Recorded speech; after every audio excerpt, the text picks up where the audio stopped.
Rektor, Bapak Ibu Dekan dan semua pimpinan di Yayan Metro, terima kasih sekali atas sambutan yang sangat luar biasa ini, sehingga semua pimpinan hadir ya Bu ya. Terima kasih sekali Bu, ini luar biasa sekali. Tepuk tangan untuk kita semuanya. Ibu Bapak sekalian, ya, ini sambil mempersiapkan presentasinya Pak Abira ya.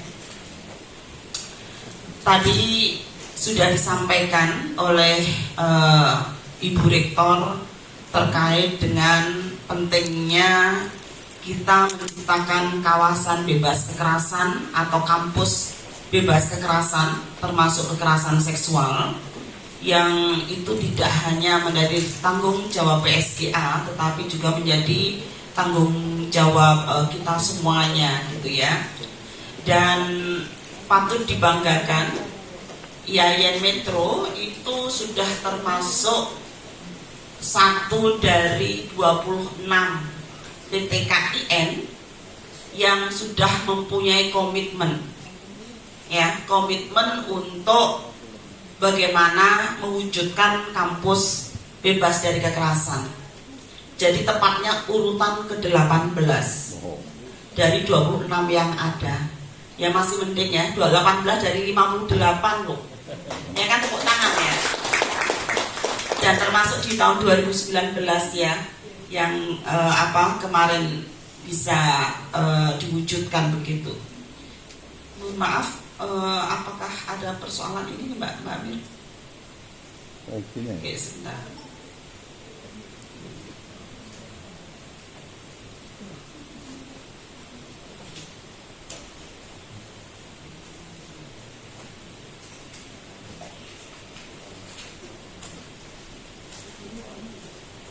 Ya, sebentar.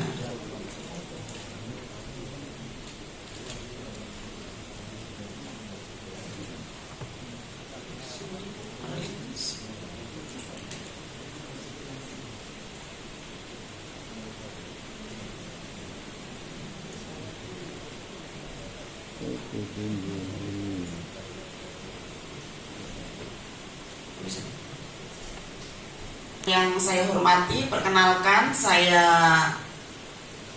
kesehariannya sebelum di Komnas Perempuan itu sebenarnya dari UIN Jogja.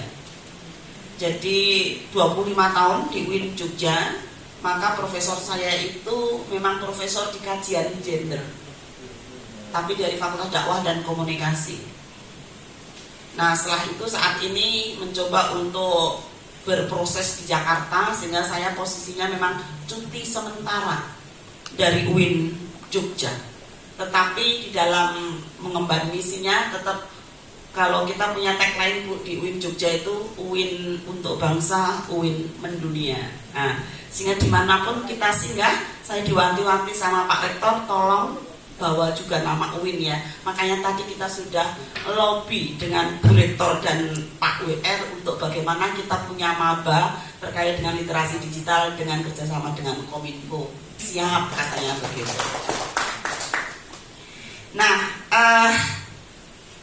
selain itu saya juga kesehariannya sih kalau di luar kampus aktif di pimpinan pusat Muhammadiyah, Majelis Tarjih dan Tajdid, pimpinan pusat Muhammadiyah, dan juga ketua lembaga penelitian dan pengembangan pimpinan pusat Aisyah. Jadi insya Allah November nanti akan muktamar gitu. Nah, sebelumnya mohon izin untuk memperkenalkan Komnas Perempuan. Komnas Perempuan itu punya mandat mengembangkan segala menciptakan kondisi yang kondusif dari segala macam bentuk kekerasan terhadap perempuan dan bagaimana mengupayakan pencegahan. 5 tugasnya yaitu pendidikan publik, lalu melakukan reformasi hukum, kemudian memberikan laporan dan pemantauan, kemudian yang keempat adalah membuat laporan, dan yang kelima kerjasama.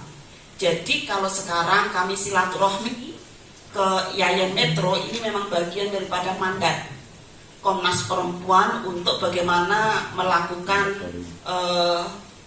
pendidikan publik dan juga pemantauan ya tentang upaya-upaya yang dilakukan oleh kampus, karena saya sebagai ketua subkom pendidikan. Nah, Komnas Perempuan itu lembaga HAM RI. Kita sifatnya independen. Jadi bukan orang pemerintah, tapi masuk lembaga negara. Karena tugas kita salah satunya memberikan rekomendasi dan masukan kepada kementerian, lembaga, dan juga yudikatif dan eksekutif dan legislatif ya. Nah, karena saya sebagai ketua subkom pendidikan, ibu bapak sekalian, di laptop saya ini ada satu folder surat-surat cinta kepada rektor, yang mana ketika kasus kekerasan seksual yang terjadi di kampus-kampus itu tidak selesai di kampusnya, maka beberapa kasus itu lapor ke Komnas Perempuan. Nah, dari situ nanti Komnas Perempuan akan memenuhi permintaan pelapor apakah mau surat klarifikasi. Biasanya kalau belum jelas kita mengirim surat klarifikasi, apakah betul ini terjadi dan sebagainya. Kemudian bisa juga surat rekomendasi ataupun surat rujukan. Ya, mudah-mudahan saya tidak akan pernah mendapatkan surat cinta dari rektor Yayan Metro ya. Artinya memang sudah selesai di sini kan begitu. Harapannya begitu. Nah, ibu bapak sekalian, materi hari ini adalah terkait dengan apa sih pengertian dan konsep terkait dengan isu kekerasan seksual. Kenapa ini menjadi spesifik? Kekerasan seksual itu DNA-nya Komnas Perempuan. Kenapa DNA-nya? Karena tahun 1998 tragedi Mei itu banyak perempuan-perempuan yang diperkosa di beberapa kota besar. Lalu dari situ kemudian aktivis perempuan menghadap Presiden Habibie untuk kemudian didirikannya Komnas Perempuan, Komisi Nasional Anti Kekerasan Terhadap Perempuan. Sehingga sebenarnya sih kekerasan seksual bukan satu-satunya isu ya, tapi juga memang ini DNA-nya Komnas Perempuan begitu.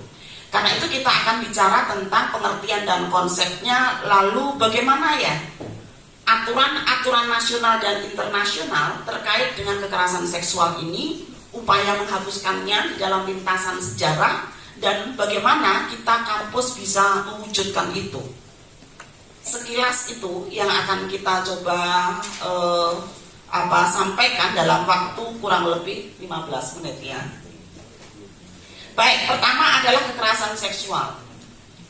Kalau kita lihat, kekerasan seksual itu setiap perbuatan yang merendahkan dan atau menyerang terhadap tubuh, keinginan seksual dan atau fungsi reproduksi seseorang dengan memanfaatkan kerentanan, ketidaksetaraan atau ketergantungan seseorang berdasarkan jenis kelamin yang dapat disertai dengan status sosial lainnya yang berdampak buruk ya terhadap korban. Kenapa di sini digarisbawahi tentang memanfaatkan kerentanan dan ketidaksetaraan? Karena banyak, kalau kita bicara isu kekerasan seksual, itu melibatkan isu relasi kuasa, isu ketergantungan. Beberapa kasus yang lapor ke kami, adik tingkat, itu kadang-kadang ngefans banget sama kakak tingkatnya sejak PBAK. Saking percayanya, nah ini kan ada teman-teman mahasiswa ya, ini ya, perwakilan mahasiswa ya. Saking percayanya, saking ngefansnya ya, biasanya kan anak SMA itu kan masih sangat terbatas ya cara berpikirnya, masih ngikut guru apa enggak. Ini kuliah tiba-tiba kan bebas, ya kan, bebas berpikir, bebas berorasi, ini itu gitu kan, sehingga mencari sosok. Nah, kerentanan antara adik tingkat dan kakak tingkat di beberapa kejadian yang lapor ke Komnas Perempuan itu menjadikan ketergantungan, sehingga apapun yang diperintah oleh kakak tingkatnya itu nggak berani menolak, apalagi ditambahi itu adalah sebuah kekaguman misalnya. Kalau sesuai dengan Permendikbud Ristek Dikti 30 2001 itu ada tambahan dengan hilangnya kesempatan melakukan pendidikan tinggi dengan aman dan optimal. Karena kasus kekerasan seksual di beberapa kasus itu kemudian dia mendapatkan stigma negatif, trauma, akhirnya kuliahnya nggak terurus. Ya, karena itu di Kemendikbud itu juga ada kebijakan, walaupun dia sudah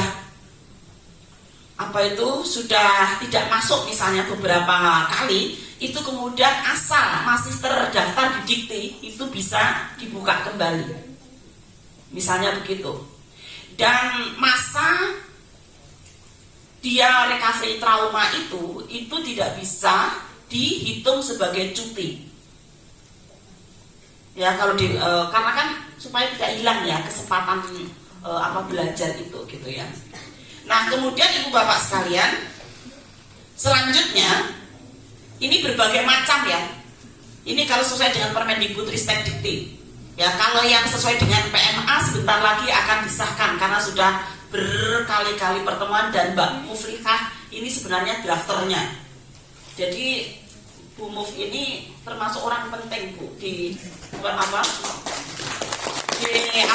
PMA tentang KS ya, karena dari 3 kampus ya, Jogja, Solo, Metro, itulah yang drafternya PMA yang sekarang sedang diharmonisasi oleh Biro Hukum di Kementerian Agama terkait dengan PPKS. Kenapa ini menjadi PMA? Karena kemarin kan baru Dikti ya, baru SK Dirjen Diktis ya 5494 itu, yang mana itu belum bisa digunakan acuan oleh lembaga lain, misalnya agama Buddha, agama Hindu ya, yang di Kemenak itu belum bisa menggunakan karena ini baru SK Dirjen Pendis dan juga belum digunakan oleh pesantren-pesantren.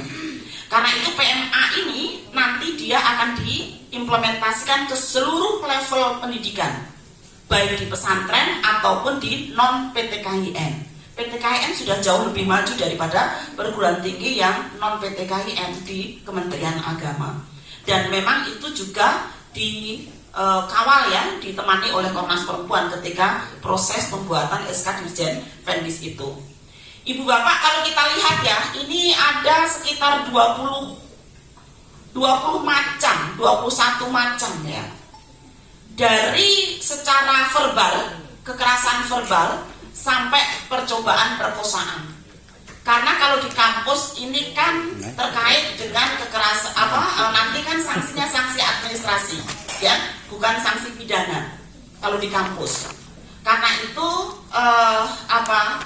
ini sangat penting sekali, termasuk yang nomor 20 itu membiarkan terjadinya kekerasan seksual dengan sengaja.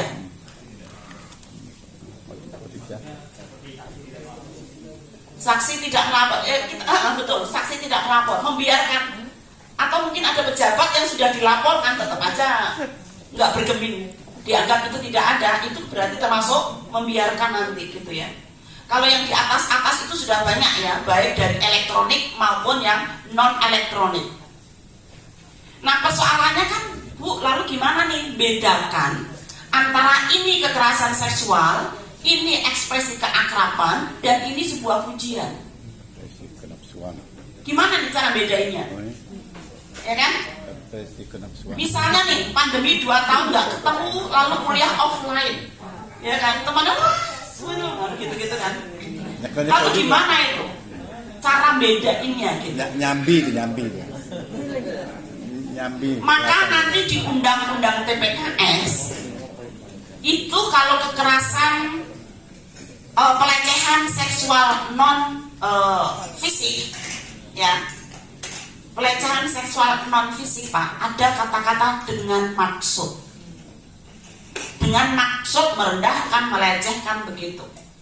Tetapi itu nanti dengan maksud atau tidak yang bisa membuktikan ya APH, aparat penegak hukum. Nggak bisa dong si pelaku aku kan nggak bermaksud begitu.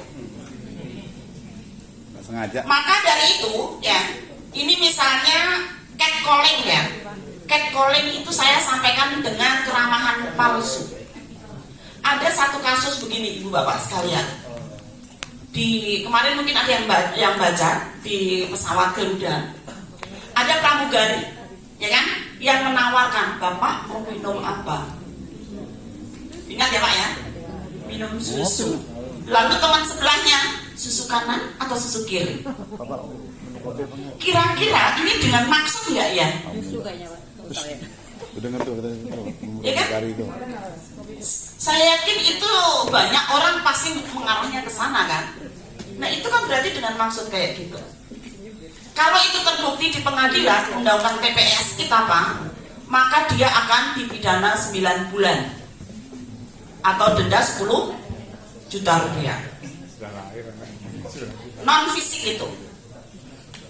Saya itu terlibat selain di Komnas Perempuan juga di Kemendikbud untuk memantau di bagian bersama Pak Api Ijen itu memantau kampus-kampus. Ya Allah Pak, kalau sudah ke lapangan itu ceritanya Masya Allah hot.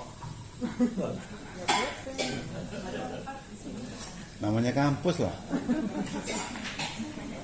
banyak pohonnya lagi. Gimana kampus UGM pohon kan? Oh. Ada juga UGM itu Pak. Ayamnya banyak. Kekerasan Pak. Di mana-mana lah. Tapi tidak terangkat.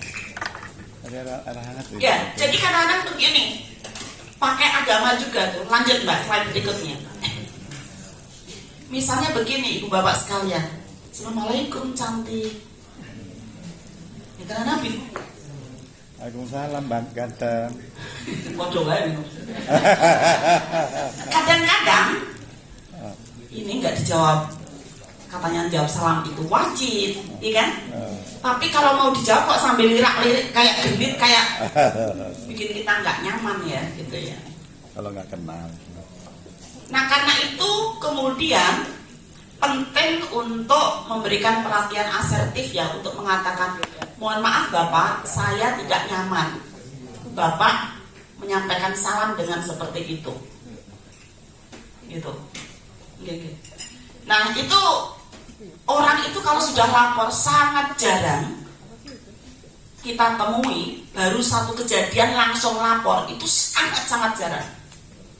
Mereka yang lapor itu pasti sudah berkali-kali Pak di LK, berkali-kali diingatkan, sudah mengatakan tidak nyaman, tetap aja maksa. Itu biasanya karena baru lapor, gitu. Nah, Ibu Bapak sekalian, yang berikutnya adalah bagaimana perspektif hukum nasional dan internasionalnya dan juga agama kalau kita bicara tentang persoalan kekerasan seksual ini. Jelas kekerasan seksual itu melanggar daripada hak atas kewarganegaraan, yaitu hak bebas dari ancaman diskriminasi dan kekerasan dalam konstitusi kita. Kemudian kalau kita lihat sistem hukum perlindungan korban kekerasan seksual itu ada di secara internasional, ada di SIDO, berikutnya Mbak, ada di SIDO, itu kita sudah meratifikasinya, Undang-Undang TPKS nomor 12 2022 yang barusan disahkan, kebijakan kampus ya, ada tadi di sini juga sudah ada, bahkan juga sekarang hampir semua kementerian lembaga sudah ada aturan itu. Pak Anies Baswedan pun di DKI juga sudah mengeluarkan itu Undang-Undang PKDRT dan juga Undang-Undang Perlindungan Anak.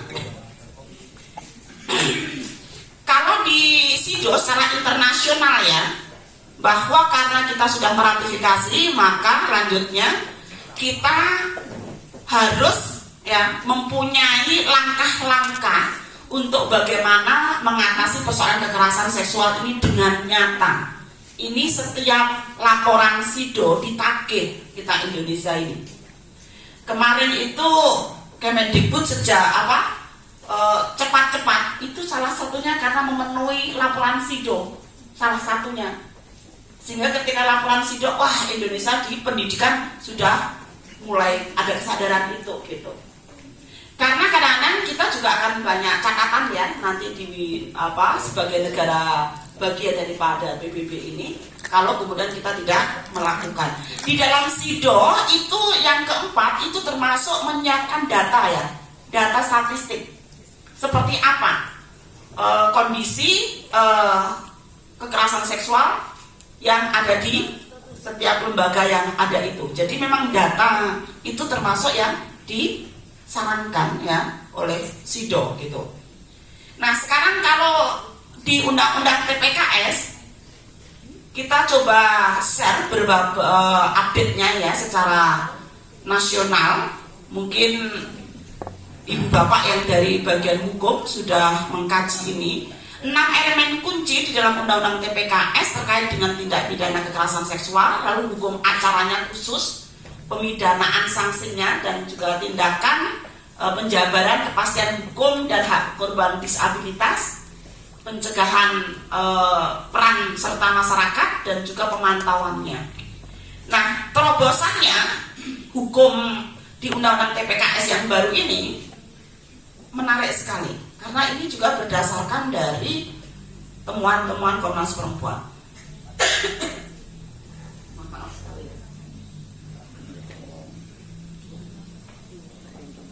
Ini gara-gara Rabu Kamis kemarin sama Kemenak saya jadi narasumber 1,5 hari. Waduh, terus-terusan kepala-kepala KUA itu Pak Bin itu, karena saya Institut Nasional Fintech ya. Loh, kok terus akibatnya suaranya jadi habis gini. Pertama, hukum acaranya ini menyediakan alat bukti yang lebih luas.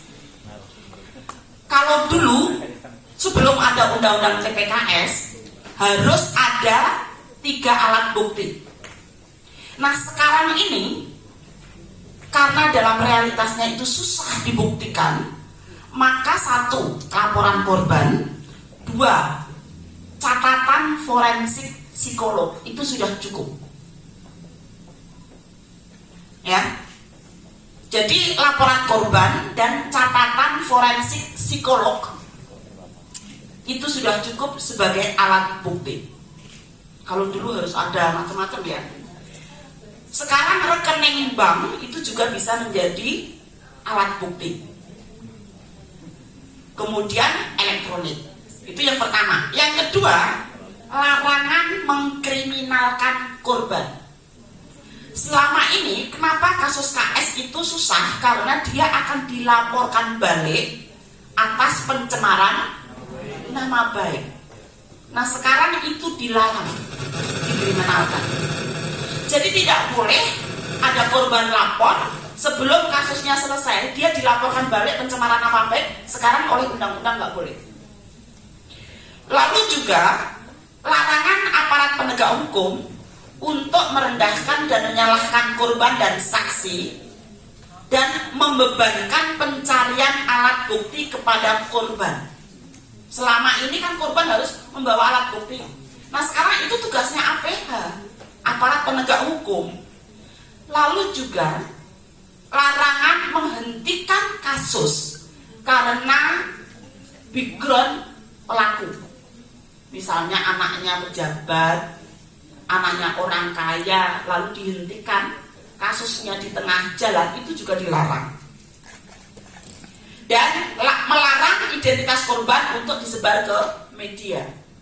Sebenarnya semangat dari SOP PPKS di kampus ini supaya media tidak ramai. Hanya di beberapa kampus kalau belum dimediakan, nggak ditangani. Itu kebalik sebenarnya. Semangat kita tuh selesai dulu di kampus, korban mendapatkan keadilan, pemulihan, ya, lalu pelakunya mendapatkan sanksi, ya sudah selesai gitu. Tapi kadang-kadang kan tadi yang relasi kuasa, ewo, pekewo, dan lain sebagainya menyebabkan kadang-kadang kalau belum viral, belum diurus, gitu. Lalu pendamping korban dan saksi dan ini ya. Kalau ini sudah lama ya, menguatkan terintegrasinya layanan terpadu.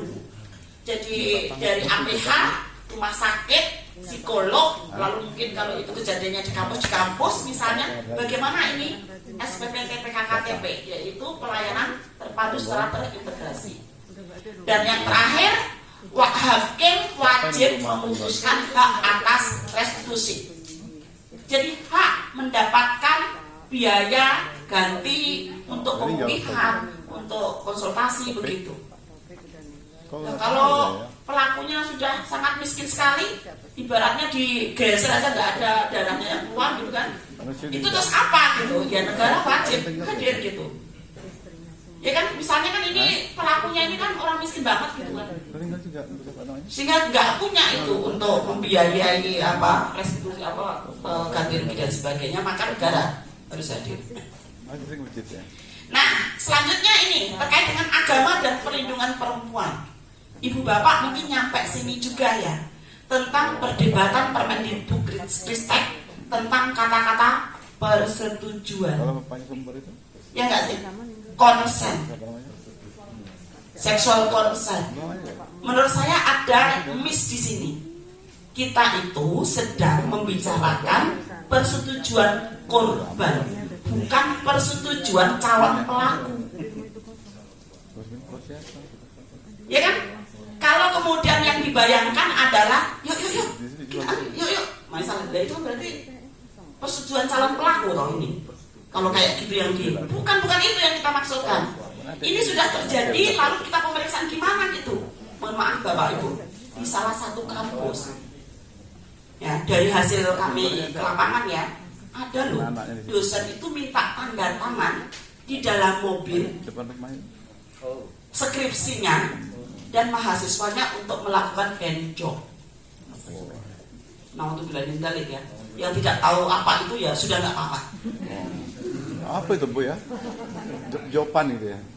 Ya, sampai kemudian selesai handjobnya baru kemudian ditandatangani di dalam mobil di putar-putar kampus. Itu real Pak, kami di lapangan menemui itu. Masya Allah. Nah untuk bilang nah, sabar deh. Sabar. Filmnya belum habis itu. Lah iya itu loh Pak, gitu. Itu karena tadi relasi kuasa ya. Nah untuk pilih inventel itu, masya Allah itu. Nggak layak dilakukan oleh siapapun, apalagi orang akademisi gitu kan. Nah, jelas kalau kita mau mengacu kepada agama ya, Islam menjunjung tinggi martabat manusia, al-karamah al-insaniyah. Lalu larangan memperdagangkan perempuan walaupun budak, jelas di dalam hadis. Perempuan korban perkosaan tidak boleh dihukum. Surat An-Nur ya tentang perbudakan. Ketika seorang budak itu pengen merdeka, ya jangan dipaksa kan begitu. Hukuman berat bagi pelaku pengerusakan bumi. Pelaku perkosaan adalah salah satu bentuk pengerusakan bumi yang menjajah tubuh perempuan. Kalau kita lihat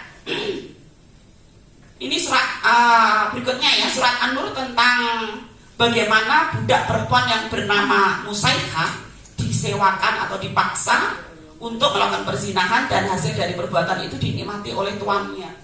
Lalu kemudian di dalam Al-Quran itu dilarang ya, karena si budak ini kan sebenarnya pengen sudah tidak mau melakukan itu lagi gitu. Karena itu janganlah kalian paksa budak-budak kamu itu untuk melacurkan diri ketika ia sendiri telah menginginkan bisnis menjadi pribadi yang baik. Dan barang siapa memaksa mereka, maka setelah pemaksaan itu Allah Maha Welas dan pengampunan begitu. Nah pelajaran apa dari An-Nur ini gitu ya, yaitu melarang pemaksaan pelacuran oleh siapapun kepada siapapun. Dan kedua, Allah memaafkan kepada korban pemaksaan itu. Kekerasan seksual itu terjadi akibat adanya relasi kuasa antara majikan dan budaknya. Lalu ada cerita lagi, yaitu tentang Umar bin Khattab. Mungkin ibu bapak sudah pernah mendengarkan cerita ini. Umar bin Khattab akan menghukum seseorang, ya. Lalu kemudian sama Ali, buat ditanya dulu toh, kenapa dia melakukan itu? Ya kan? Kemudian ini lalu cerita bahwa dia dipaksa melacurkan dirinya ya, karena dia itu ingin menyelamatkan kabilah dirinya yang kehabisan makan. Jadi ada dua kelompok yang dia itu kelompoknya itu kehabisan makan, yang satu punya. Lalu kemudian dia minta, saya akan kasih susu untuk kelompokmu, tapi asal kamu mau melayani saya. Nggak ada pilihan lain kecuali dia melayani, kalau tidak kelompoknya meninggal atau kelaparan. Nah ketika mendengar itu, maka kemudian si perempuan ini nggak jadi dihukum oleh Umar bin Khattab. Kenapa? Karena dia dalam kondisi dipaksa atau terpaksa. Jadi tidak ada hukuman ya bagi seseorang yang posisinya itu dipaksa ataupun terpaksa. Karena itu kembali kepada persoalan konsen tadi, itu persetujuan dalam arti ini tadi. Karena di dalam banyak kasus itu ya kayak tadi ya, misalnya dosen dan mahasiswanya yang dia nggak bisa mengatakan tidak atau apalah gitu ya, yang membuat dia kemudian menjadi terpaksa. Nah, oleh karena itu apa upaya-upaya yang sudah dilakukan ya dalam sejarah ini gitu, dalam konteks Indonesia. Kalau kita lihat Undang-Undang TPKS itu sebenarnya sudah tahun 2016, berarti sudah berapa tahun? Ya, sudah lama sekali ya, sudah lama sekali maju mundur dengan berbagai macam hoax ya, dianggap melegalkan perzinahan, dianggap pro LGBT dan lain sebagainya. Karena persoalan persetujuan tadi gitu. Jadi gini, kalau kita itu misalnya di sini kan nggak ada ya orang kencing di ruangan ini, nggak ada ya. Tapi kan nggak mungkin kan ada orang akan kencing di sini gitu loh. Artinya sesuatu yang tidak diatur bukan berarti kita membolehkan. Karena kita punya kode etik yang lain, punya nilai-nilai keluarga, punya nilai agama yang itu tidak boleh hilang dengan adanya Undang-Undang TPKS ataupun Permendikbudristek ini ataupun nanti PMA ya, Peraturan Menteri Agama. Sehingga ini saling mendukung begitu. Nah, kemudian kalau kita lihat, jadi sekarang di perguruan tinggi ya, kalau di Kemenak ada kebijakan yang tadi SK Dirjen Pendis 5494 dan sampai saat ini, sampai Juli kemarin sudah ada 26 perguruan tinggi yang punya komitmen formal. Yang tadi di sini yang ke-18 ya Bu, yang kampus yang ke-18. Saat ini ada finalisasi PMA.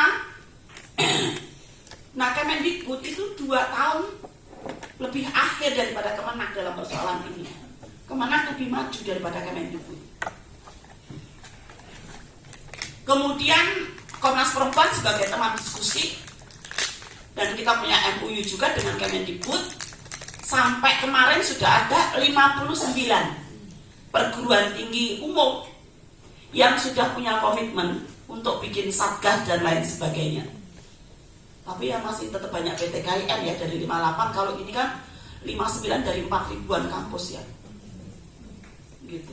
PTKIN itu lebih concern loh pada persoalan ini gitu.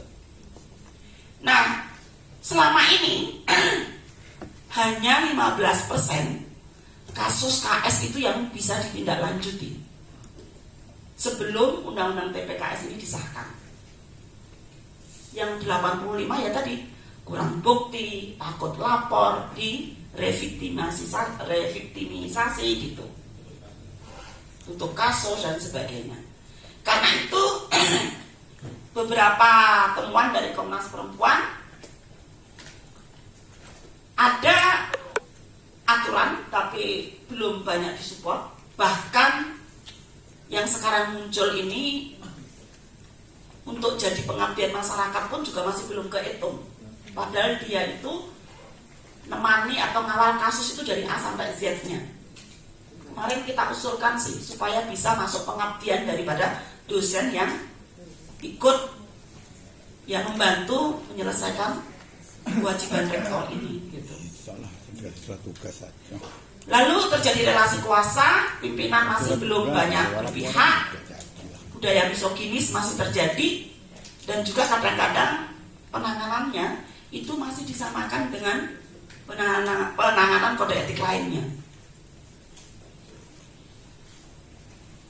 Terakhir, Ibu Bapak sekalian, oke Mbak Amira, mungkin kamu bisa melanjutkan yang terakhir ini ya Mbak.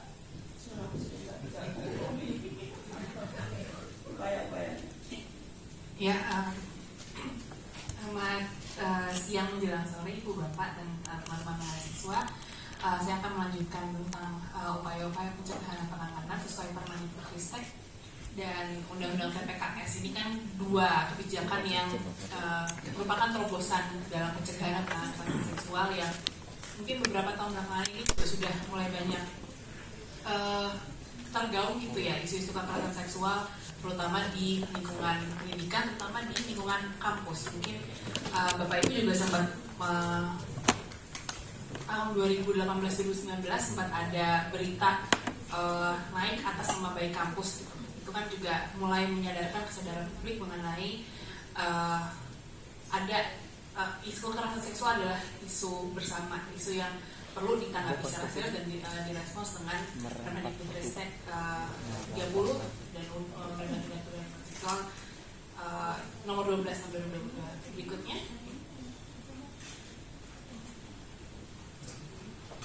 Ya, di pasal 6 Permendikbud itu ada pencegahan oleh perguruan tinggi. Ini menunjukkan juga sebetulnya keterlibatan seluruh elemen yang ada dalam perguruan tinggi. Jadi mewajibkan mahasiswa, pendidik, tenaga pendidikan untuk mempelajari modul.